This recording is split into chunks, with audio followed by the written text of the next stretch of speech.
Иванов, иако избран преку легален изборен процес, за албанците е нелегитимен, бидејќи не ја одразува волјата на вториот по големина народ во Македонија. Било која институција која ја нема волјата на двете заедници, согласно Охридскиот договор, е нелегитимна. На 90% од албанците рекоа не на едностраниот претседател и ние ќе ја почитуваме нивната волја. Проблемот на легитимитетот на господинот Иванов не е наш, туку на сите оние кои веруваат дека можат да спроведуваат политички авторитет над повеќе од 90% од албанците кои му рекоа не на едностраниот претседател.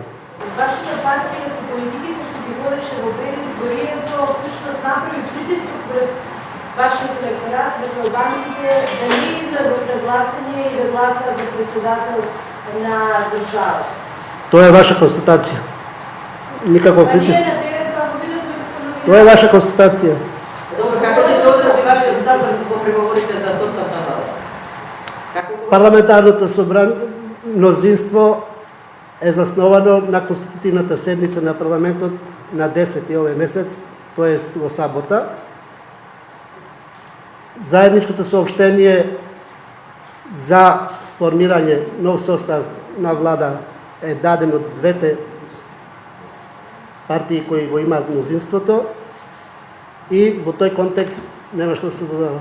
Господине Џафери, доколку ресорот одбрана остане во рацете на Демократската унија за интеграција, председателот Иванов е врховен командант на армијата, дали ќе има некои несогласувања во действувањето на релација врховен командант Министерство за одбрана? Постапката за додела на ресорите се уште не е отпочната и по однос на тоа отом потом.